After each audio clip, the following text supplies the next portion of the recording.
Audience, very warm welcome to Dr. Ahmed YouTube channel. Today we are going to record a very short poem and its critical appreciation.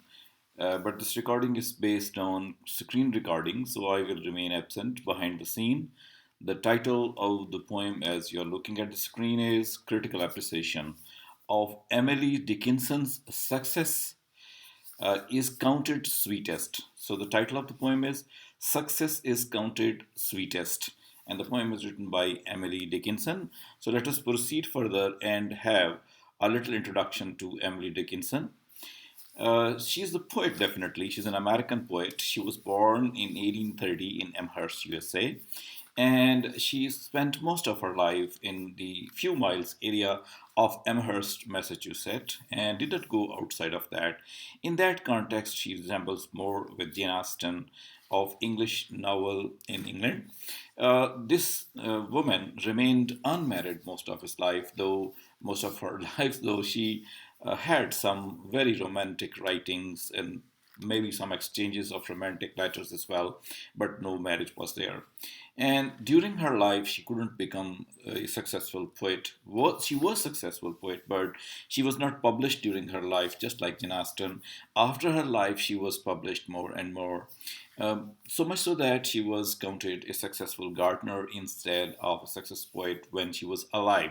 However, after her death, a lot of poetry was published. Most of her work, as we know, is published posthumously. And the very first volume which was published, it was titled as Drum Beat. That was the first volume published after her death.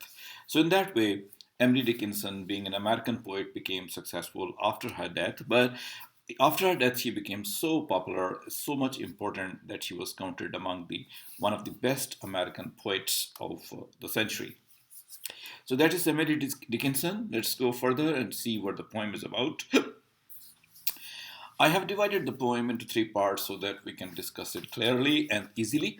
The first part reads like this: Success is counted sweetest by all those who never succeed. To comprehend an actor requires sorest need. So you can look at the poem that it is talking about success and failure, and the sweetness of the success, power of success, value of success is not realized, according to the poet, by those people who succeed, but really the value and the power of success is realized by only those people who fail. So if you have success in your life, you do not realize how bigger the gift of nature you have. But if you are a failure, then definitely you long for it, you want it, and as a result, there's a big, very big kind of need, importance, and significance of the word success. She gives the example of the nectar, the sweet water which is available inside the flower. The poetess says that if you want to understand what is nectar, what is the sweetness of nectar, what is the beauty of nectar, what is the kind of impression and the kind of taste in the nectar that cannot be realized until and unless you know the sorest things, the thorny or the bad things, you do not know them, you cannot have the clear understanding of the nectar.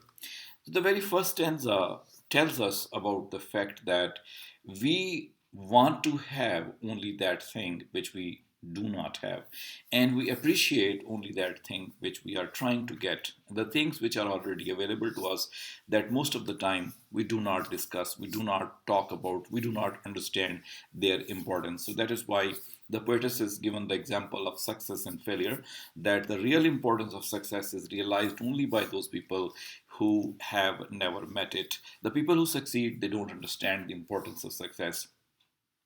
Nectar is taken here not simply the nectar where bee would come, but it's also the sweet wine, one can say. That the taste of that sweet wine cannot be realized by those people who have never tasted it. The people who taste it, they know it. But this is the same case here as was the case with success and failure, that if somebody has the nectar, has the wine, that person doesn't understand the sweetness of that wine until and unless he is dispossessed, or he has never tasted it. Only that person can realize the significance of the nectar, of the wine, let us say. So with this tone, Emily would make us enter into the second stanza.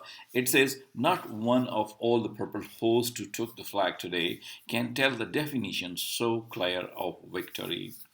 In this stanza, she takes the example of the army fighting people. Army fights, and of course, in every fight, it happens that one would win, another would lose. Emily says here that the winner, the person who is in possession of victory, the person who is holding the flag of victory, that person does not realize what is the true joy in having victory. Only that person knows it very well. Who has not won, that person can clearly define what is the significance of winning the goal or winning the war from the army or possessing of the victory. So in this way, one can see very clearly, again, by giving the example of army people fighting people, she has tried to make us understand that the people who win, they do not understand what is real victory, what's the taste of victory. And the people who do not win it, they do not listen to the name of victory. Only those people can realize that here it's going to be the value of something. So in this way, again and again, the thing which we can do easily does not give us the real impression of the thing, or the thing which we are unable to do, that gives us the real impression of the thing. Similarly, in the third stanza also, the poet says, as he defeated dying, on whose forbidden ear the distant strains of triumph burst agonized and clear. Emily gives us an example of the soldier who has been defeated, and that soldier is just about to die, and he's listening to the strains or the music of triumph. Only that person knows what could be the significance of victory.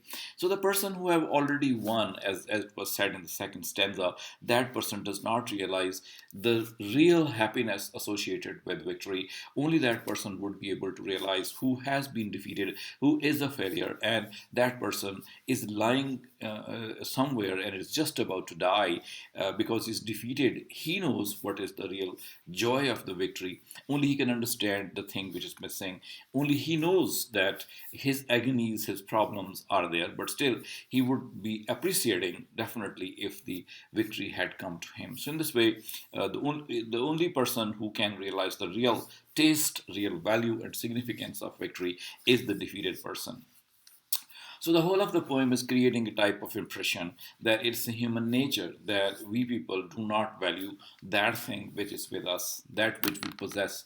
We only like to value that thing which we do not have. So the poem gives the same strain. First the example of nectar, then the example of the soldier, victorious soldier, defeated soldier, and after that the example of the success and failure has been given. Through these three examples, the poet is able to make us understand what she wants to say, that if success comes to you automatically without making any efforts, you do not realize the importance of that success. But if you meet the failures again and again, only then you can realize these things. The poem carries certain critical points as well that we talked about. First of all, this poem is very simple, only three stanzas are there, and it's a very short poem carrying a very short message with a theme which is universally acknowledged theme. However, the poem has become very important in America. It's most popular, one of the most popular poems of Emily Dickinson. Rather, one can say that this is one of those poems which made her establish her place in America as an American poet. This poem definitely, as you have seen in the last three stanzas, presents to us the kind of contrast between the success and failure. And here, the better things are understood by those people who fail and after that meet the success. The real taste is enjoyed by those people. The rhyme scheme of the poem is A B C B, as you can have a little bit of witness. For example, in third part of the poem, you can see that the dying is not matched with the second line's end. The ending sound is ear, which resembles with the fourth stanza's ending sound. So in this way, these are two similarities. So one can say that B sound in second stanza, second line's end gives the similar B sound in the shape of clear in the end of the fourth line. But the first line's sound and the third line sound do not resemble each other. So one can say that this is A, B, C, B type of rhyme scheme. Same can be found here and same can be found here. Like it is sweetest, then succeed, nectar, then need. So that is the rhyme scheme A, B, C, B that we can witness here. So after the rhyme scheme, one can look at the further things which are available in the poem. You have seen that the whole poem is divided into three parts, 1, 2, and 3. That means it is carrying only three stanzas, and every stanza, as you can have a look at that, every stanza has 4 lines in it. So very brief, very easy, but very important poem of Emily Dickinson. has come to us. We can look in the poem that there's a lot of alliteration, for example. Like if you look at the first stanza, you can see the first word sa sounds success, and then it is repeated again in sweetest, and repeated again in succeed, and repeated again in the chorus. So in that way, we have number of alliterations. The similar alliterations can be found elsewhere as well in number of other things. The sounds are available that like defeated, dying, forbidden, distant, agonized. So these are the sounds which are repeated. So in this way, it carries a lot of alliteration as well. The poem does have some punctuation, as is the case with most of the Emily Dickinson's poetry, that she uses a lot of punctuation, dashes. For example, here also we have dashes used by her, and the punctuation is to create a specific effect as you want it to have. The poem theme can also be talked about with reference to human nature and philosophy. That human nature is like that. If the victory has come, if the success has come to the people, if the food has come to the people in a very easy way, that importance of that food is not realized. This importance is realized by those people who do not possess it. The victory which is not coming to those people who fail, and those people only realize the real significance of success by living in this world. Emily Dickinson herself tasted this thing because she didn't publish her poetry when she was alive at that time. She couldn't call herself to be a successful poet because she was not known to the people with respect to her poetry. And as a result, it was a kind of failure for her. So she didn't enjoy the victory, the success. She could simply wish for the success. So she knows what is the meaning and the kind of taste of success.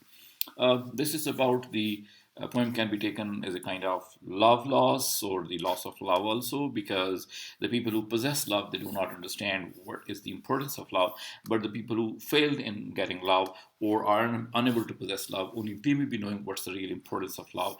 So in one way or the other, the poem talks about the human nature, why it doesn't appreciate the things which are available to it, and why it only appreciates at that time when some kind of failure has been met.